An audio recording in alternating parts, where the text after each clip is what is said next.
오늘은 오라 주님의 식탁으로 라는 책의 5장과 6장을 살펴보려고 합니다.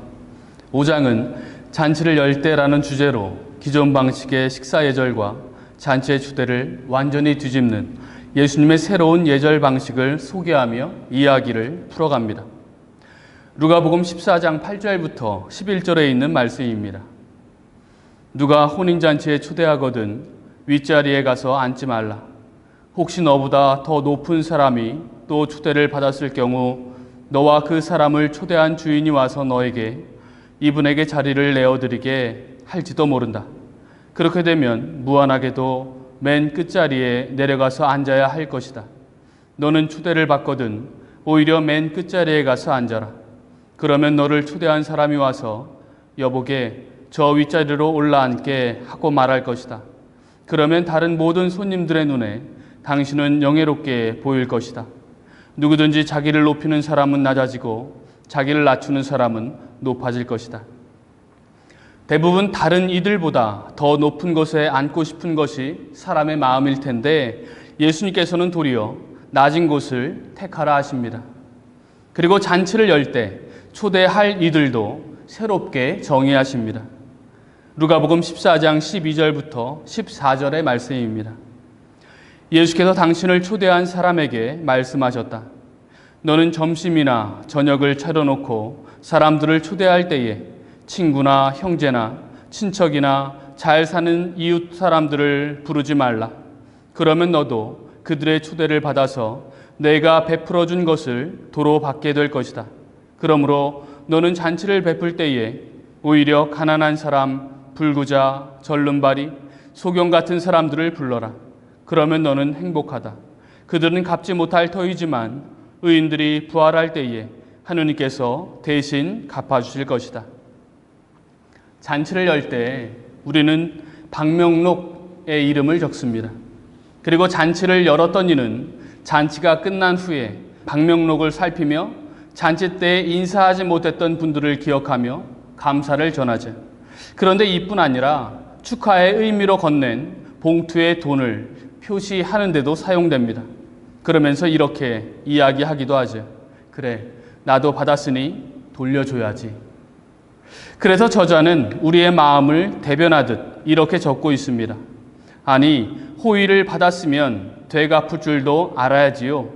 잔치에 초대해도 답례할 줄 모르는 그런 사람을 뭐하러 초대합니까? 그게 바로 잔치를 열고 초대하는 이유 아닙니까? 조금 거칠기는 하지만 숨김없는 아우성인 것 같기는 합니다. 그래도 주님, 이 정도는 지켜야지요. 그런데 지금 주님께서 말씀하시는 잔치는 하늘과 연관됩니다. 이 땅에서 쌓은 것이 하늘에 쌓인다는 것입니다. 재물을 하늘에 쌓아두어라. 그래서 비록 이 땅에서의 대가가 없을지는 모르지만 하느님은 기억하신다는 것입니다. 그래서 이것을 알려주시고자 큰 잔치의 비유를 들어 다시 말씀하십니다. 평행 본문인 마테오복음에서는 하늘나라는 어떤 임금이 자기 아들의 혼인잔치를 베푼 것에 비길 수 있다라는 비유로 조금 더 분명하게 전하기도 합니다. 그런데 이 잔치에 초대받은 사람들은 핑계를 대며 응할 수 없다고 거절합니다. 밭에도 가야 하고 소도 부려야 하고 이제 막 장가를 들어서 참석할 수 없다는 이유입니다. 얼마든지 타당한 이유인 것 같지만 잘 생각해보면 이것은 이유가 되지 않습니다. 왜냐하면 큰 잔치, 임금이 초대한 잔치이기 때문에 그렇죠. 이렇게 생각하면 쉬울 것 같습니다. 혹 대통령이 교우님들을 식사 자리에 초대한다면 어떻게 하시겠습니까? 일이 너무 많아서, 쉼이 필요해서, 중요한 약속이 있어서, 이런저런 이유가 있어서 못 가신다고 하시겠습니까? 그럴 수 없습니다. 도리어 이런 초대를 받으면 먼저 어떤 옷을 입어야 하나 걱정할 것 같습니다. 그리고 필요하다면 초대에 어울리는 옷을 살지도 모르겠습니다. 저 역시 주교님이 언제 식사 같이 하지? 라고 물으신다면 초대에 응해야 하나 말아야 하나 하는 것을 생각하지 않습니다. 당연히 응해야 하고 혹 조금 더 나간다면 내가 뭔 사고를 치진 않았나 하는 생각을 해보기도 할 것 같습니다. 그런데 이들은 응하지 않습니다. 일어날 수 없는 상황이라는 거죠. 그러자 임금은 종에게 이렇게 말합니다.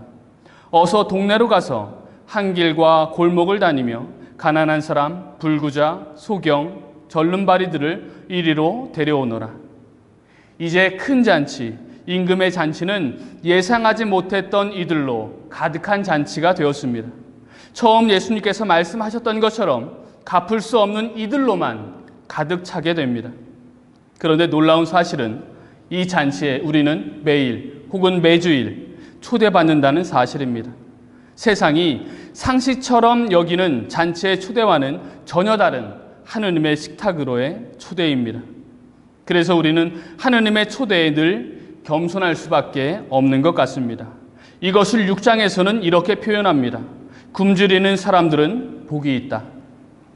예수님께서는 잔치를 뒤집듯 굶주림에 대한 우리의 생각도 뒤집습니다. 누가복음 6장 20절에서 21절에 이렇게 표현합니다. 가난한 사람들아 너희는 행복하다.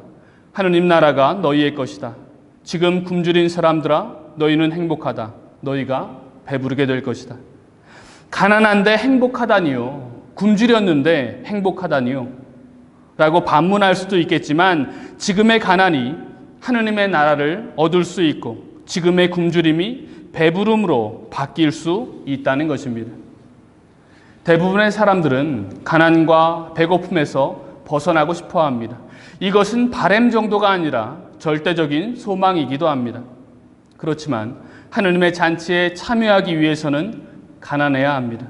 배고프고 굶주려야 합니다. 이 말은 내 스스로가 하느님 없이는 살아갈 수 없는 가난한 존재, 구원이 필요한 존재라는 사실을 깨달아야 참여할 수 있다는 말입니다. 그래서 책에서는 하느님이 아닌 자신의 욕망을 채우려고 굶주림의 탐욕을 재정비해야 한다고 요청합니다.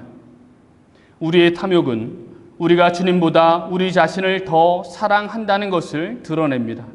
부를 숭배하는 것은 곧 우리 자신을 숭배하는 것입니다. 그러므로 세상의 탐욕을 채우려는 노력보다 하느님의 뜻과 계획을 내 안에 채우려고 노력해야 할 것입니다. 하느님의 도움이 필요한 존재, 예수님의 순환이 절실한 존재임을 인정할 때 비로소 행복한 그리스도인으로 살아갈 수 있는 것이 아닐까 합니다. 그래서 우리는 주님께서 초대해 주시는 잔치에 감사할 수밖에 없습니다. 뿐만 아니라 이 잔치에서 내어주시는 성처와 보혈은 우리의 굶주림을 채워주실 것이며 멋진 삶을 다시 살아내는 힘과 용기가 될 것입니다. 그러니 주님의 잔치에 참여하시기 바랍니다. 갚을 수 없다고 죄송해 하기보다 그럴수록 더 열심히 참여하시기 바랍니다. 주님 없이는 살 수 없다고 굶주린 우리를 채워달라고 더 기도하는 저와 여러분이 되기를 바라며 기도합니다.